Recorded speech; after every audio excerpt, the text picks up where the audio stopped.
بسم اللہ الرحمن الرحیم۔ اللہ کے نام سے شروع جو نہایت مہربان رحم والا۔ السلام علیکم ورحمۃ اللہ وبرکاتہ۔ نحمده ونصلي ونسلم على رسوله الكريم اما بعد فاعوذ بالله من الشیطان الرجیم بسم اللہ الرحمن الرحیم ان اللہ وملائکته یصلون علی النبی یا ایها الذین آمنوا صلوا علیہ وسلموا تسلیما اللهم صل على سيدنا ومولانا محمد معدن الجود والكرم وآله وبارك وسلم۔ نور مصطفیٰ صلی اللہ تعالی علیہ وسلم حضرت خزیمہ سے حضرت کنانہ کی طرف منتقل ہوا۔ حضرت کنانہ کی کنیت ابو نضر تھی اور ان کی والدہ کا نام عوانہ بنت سعد تھا۔ رسول اللہ صلی اللہ تعالی علیہ وسلم کی 14ویں پشت پر آپ جد امجد ہیں۔ حضرت کنانہ ایک روز حتیم میں سو رہے تھے۔ حتیم خانہ کعبہ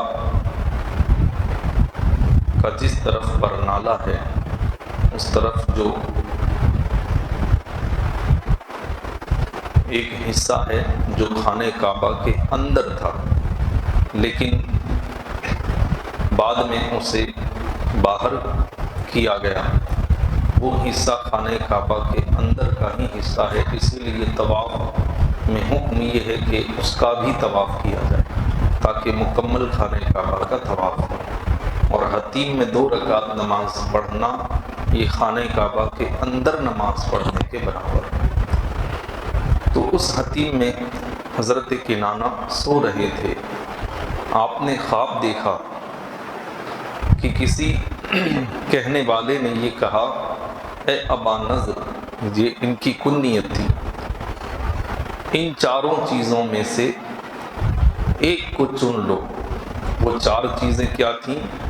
گھوڑے، اونٹ، تعمیرات اور دائمی عزت۔ یہ 4 چیزیں ہیں، ان میں سے کسی ایک کو چن لو۔ یہ خواب میں ندا دینے والا کون تھا؟ آگے کی گفتگو سے پتہ چل رہا ہے کہ حضرت کنانہ نے عرض کی، اے میرے رب۔ اس سے پتہ چلا کہ خواب میں یہ جو ندا کی گئی تھی وہ رب تبارک و تعالیٰ کی طرف سے کی گئی تھی۔ کہا، اے میرے رب، مجھے یہ ساری نعمتیں عطا فرما۔ اللہ تبارک و تعالیٰ نے آپ کی دعا سے یہ ساری نعمتیں انہیں بھی عطا فرمائی اور ان کی اولاد میں بھی عطا فرمائی۔ حضرت کنانہ کے تعلق سے احادیث بھی ہیں۔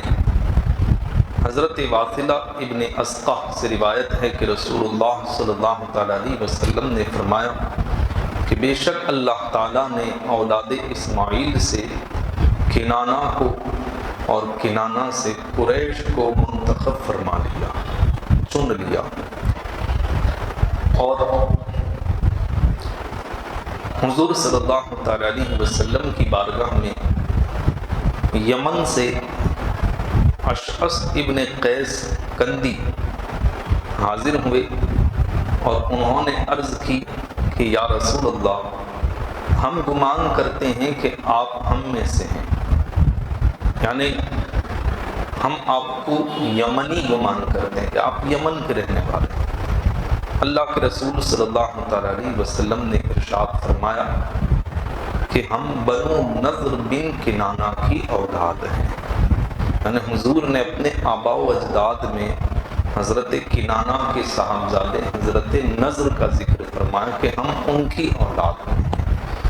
تو اس حدیث میں بھی حضرت کنانہ کا ذکر ہے۔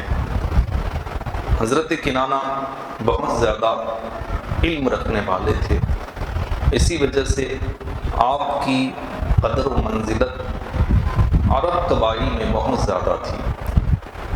آپ مہمان نوازی میں بھی بہت زیادہ مشہور تھے۔ حضرت ابراہیم علیہ السلام کی اولاد میں حضرت ابراہیم علیہ السلام کی سنت کو اپنانے والے، یہ حضرت کنانہ تھے۔ جیسا کہ آپ نے حضرت ابراہیم علیہ السلام کے بارے میں سنا ہے کہ حضرت ابراہیم علیہ السلام تنہا کھانا نہیں کھاتے تھے، کسی نہ کسی مہمان کے ساتھ کھانا کھاتے تھے، مہمان کی تلاش میں جاتے، بلا کر کھلاتے۔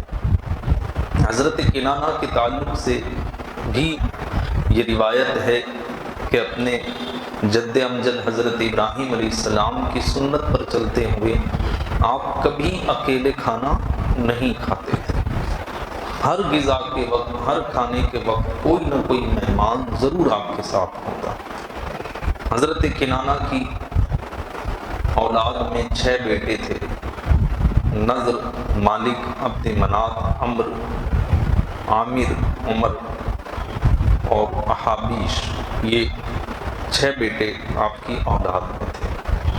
ان میں اب حضرت کنانہ سے نور مصطفیٰ صلی اللہ تعالیٰ علیہ وسلم منتقل ہوا حضرت نضر کی طرف۔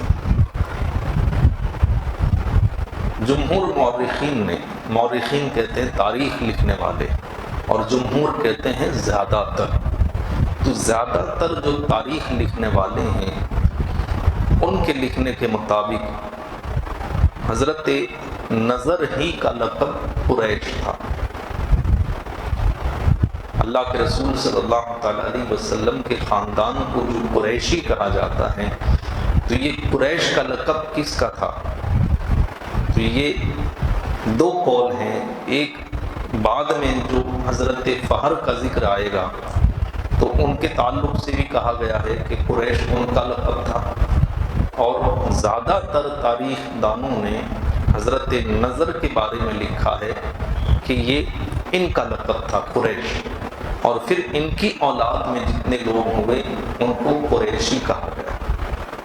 تو اس کا مطلب کہ حضرت کنانہ کی جو 6 بیٹے تھے ان میں دوسرے لوگ جو ان کی اولاد ہوئی وہ قریشی نہیں ہوئے، حضرت نضر کی جو اولاد آگے چلی وہ قریشی کہلائے۔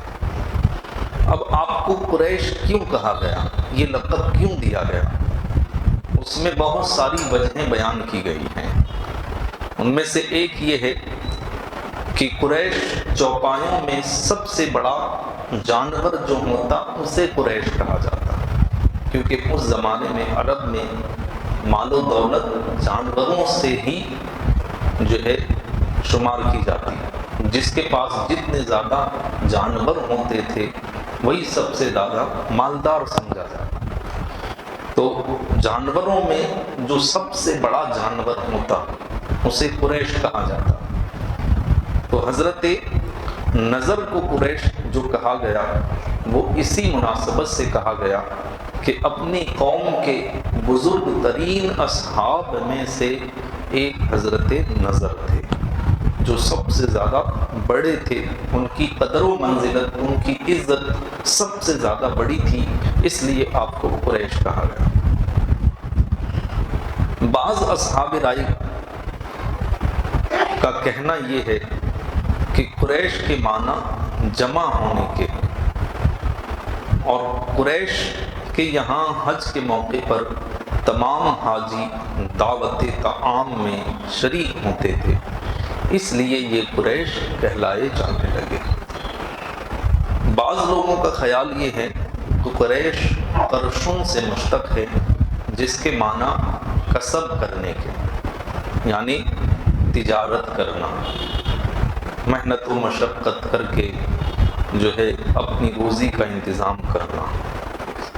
تو چونکہ حضرت نضر اور ان کی اولاد میں جو لوگ تھے وہ حلال ذریعہ معاش کے ذریعے تجارت کیا کرتے، کسب کیا کرتے، اس لیے انہیں قریش کہا گیا۔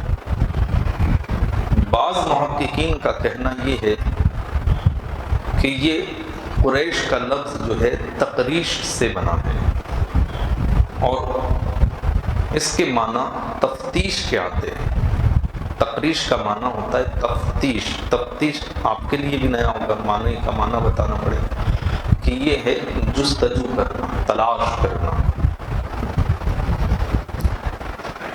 چونکہ یہ محتاجوں اور غریبوں کے حالات اور تکالیف کے ازالے میں کوشش کرتے رہتے، یعنی غریبوں کو تلاش کرتے، مسکینوں کو تلاش کرتے، ان کے حالات کے بارے میں تفتیش کرتے، معلومات کرتے کہ کون کس قبیلے میں جو ہے بالکل ناگفتہ بھی حالات میں ہیں، پریشان حال ہیں، ان کی جا کر کے مدد کیا کرتے. اس لیے ان کو قریش کہا گیا.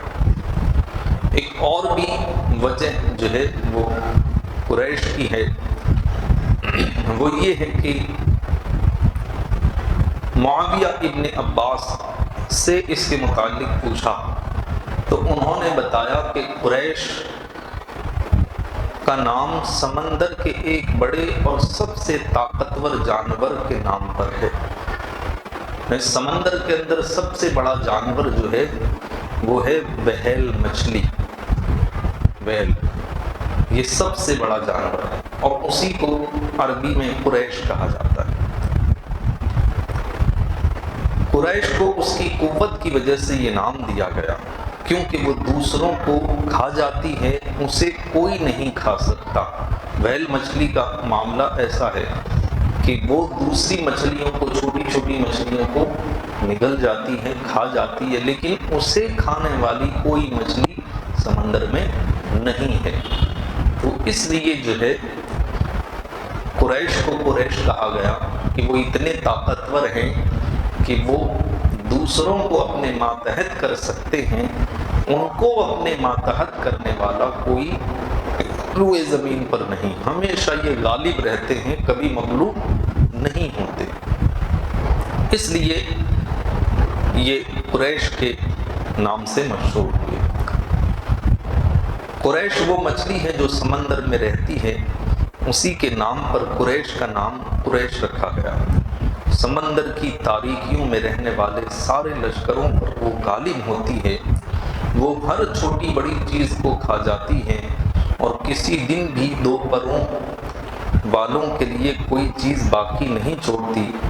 اس طرح قبیلہ قریش کے لوگ شہروں کو اسدہے کے کھانے کی طرح کھا جاتے ہیں. تو یہ جو ہے مماثلت ان کے اندر پائی جاتی ہے، اس لیے انہیں قریش کہا گیا.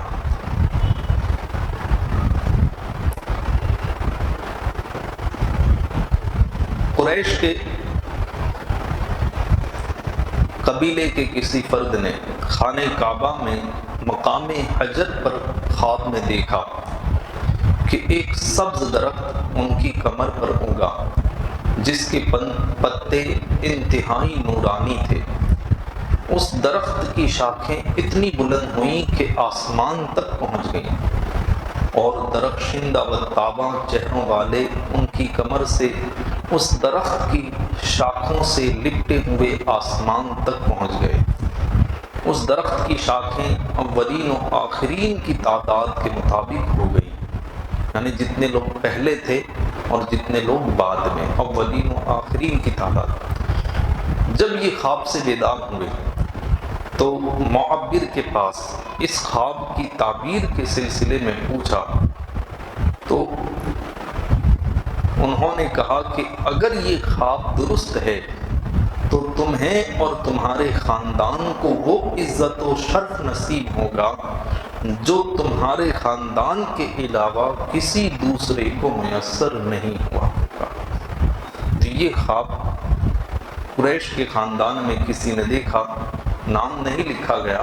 بعض مورخین نے نام بھی لکھا ہے کہ یہ خواب حضرت عبد المطلب نے دیکھا تھا. غرض کہ یہ حضرت نظر کی اولاد جو تھیں ان کو قریش کہا گیا. رب تبارک و تعالیٰ نے فرشتوں سے فرمایا کہ دیکھو ذرا خطۂ زمین پر کوئی موحد ہے. موحد کسے کہتے ہیں؟ ایک خدا کو ماننے والا. تو فرشتوں سے اللہ نے فرمایا زمین پر جا کر کے دیکھو کہ کیا کوئی موحد ہے، ایک خدا کو ماننے والا کوئی ہے.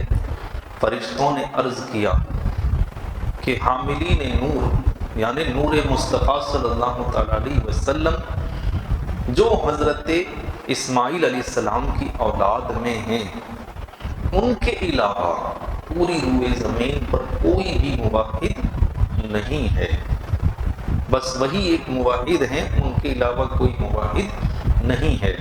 رب تبارک و تعالیٰ نے فرمایا کہ یہ میرے حبیب نبی آخر الزمان کا نور ہے جو اس وقت نظر کی صلب میں تھا۔